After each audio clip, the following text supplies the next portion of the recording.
ఏదో వస్తువు కొనుక్కోవాలి, ఇంట్లో ఏమైనా వస్తువు కావాలి, అలా చేస్తా ప్రభా నాకు ఒక 10,000 కావాలి ప్రభా, 10,000 కొంటే ఫ్రిడ్జ్ టీవీ ఇలా వస్తుంది ప్రభా అని ప్రార్థన చేస్తాం. అదే ఆశతో ఉంటాం. ఎవడిస్తాడా 10,000 అని, ఎవడిస్తాడా అని.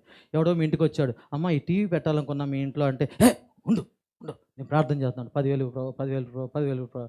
మళ్ళీ సార్ టీవీ 10,000 ప్రభా. ఇది ఎట్టుంటుంది తెలుసా? సంఘం అంతా పేతురు కోసం ప్రార్థన చేశారంట, విడుదల కోసం. పేతురు వచ్చాడంట. పేతురు వచ్చి ఆ చిన్నది వచ్చి తలుపు తెరిచి, పేతురు గారు వచ్చారని లోపలికి వెళ్ళి, అయ్యలారా, విజ్ఞాపనలు రారా, ప్రార్థన పరులారా, మీ జవాబు వచ్చింది. పేతురు ఉండ రబల షఖర బల సౌందర ఖర బర బద బర.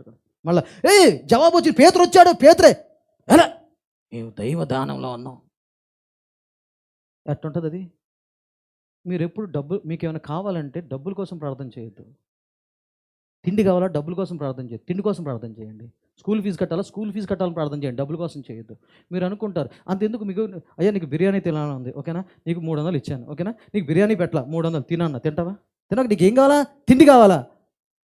నీకు డబ్బు ఎంత ఉన్నా సరే చిల్లి తిండే దొరకట్లా, ఏం తీసుకుంటా దాన్ని? కొరుకు తింటావా? కానీ డబ్బు కావాలి ఈ లోకంలో ఏమైనా కొనుక్కోవాలంటే డబ్బు కావాలి, పేపర్ అవి కావాలి.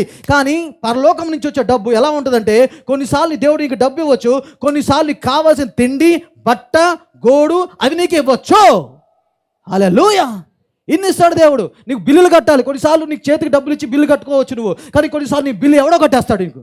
ఒకసారి మా అబ్బాయి స్కూల్ ఫీజు కట్టలా, ఫోన్లు వస్తూనే ఉన్నాయి, స్కూల్ నుంచి వస్తూనే ఉన్నాయి. ఏమంటే రేపండి అని అంటాం. మా బాబు చెప్తూ ఉన్నాడు, డాడా రేపు కట్టకపోతే పరీక్ష రానివ్వరంట, అందరి ముందు నన్ను నుంచోబెట్టారు, అందరి ముందు నుంచోబెట్టారు డాడీ అన్నాడు. నేను ఆడితో మటుకు ధైర్యంగా చెప్పాను, ఆడికి ధైర్యంగా చెప్పా, ఏం పర్లేదు దేవుడు అన్నాడు. లోపల ఏడ్చుకున్నా, బాధ వేసింది. అడుగుతారు బాధ లోపల వేసింది, కానీ పైన బట్టి నో ప్రాబ్లం దేవుడు ఉన్నాడని. కానీ తర్వాత ఏమైందంటే, ఆ రోజు మాకు డబ్బులు రాలా, బాధేసి, ఏంటి ప్రభా ఇవాళ లాస్ట్ డేటు కట్టలేదు, ఎట్లా ప్రభా, ఏం ప్రభా అని బాధతోనే స్కూల్కి వెళ్ళాం, ఏదో ఒకటి చెప్పుకుందామని వెళ్ళాం. ఆ అడ్మినిస్ట్రేటర్కి వెళ్ళి, ఏమండి మా బాబు కొంచెం స్కూల్ ఫీజు కట్టలేదు, రేపు. అవునా, మీ బాబు పేరేంటి చూసుకుందాం. కంప్యూటర్ టక్కడక్కడ కొట్టింది, కట్టేసినట్టుంది కదా అన్న. కట్టేశారా? ఎవరో నాకేం తెలుస్తుందండి, కట్టేశాం కదా, మీరు ఎందుకు ఫీల్ అవుతున్నారు? కట్టేశారు, అయిపోయింది, మీరు వెళ్ళిపోండి.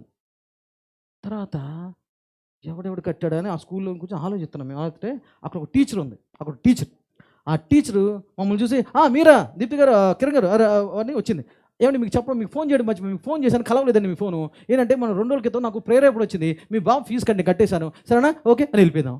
నా జీవితంలో అప్పటి నుంచి మారింది ఏంటంటే, నాకు డబ్బులు కావాలి కరెక్టే, అప్పులు తీరాలి కరెక్టే, నాకు డబ్బులు ప్రభు అని మానేసి నా అప్పు తీర్చు ప్రభు అన్న.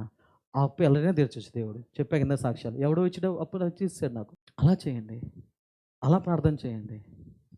వస్తువు కావాలంటే వస్తువు కోసం ప్రార్థన చేయండి, కానీ డబ్బు వస్తేనే వస్తువు కొనుక్కుంటా, అది కరెక్ట్ కాదు.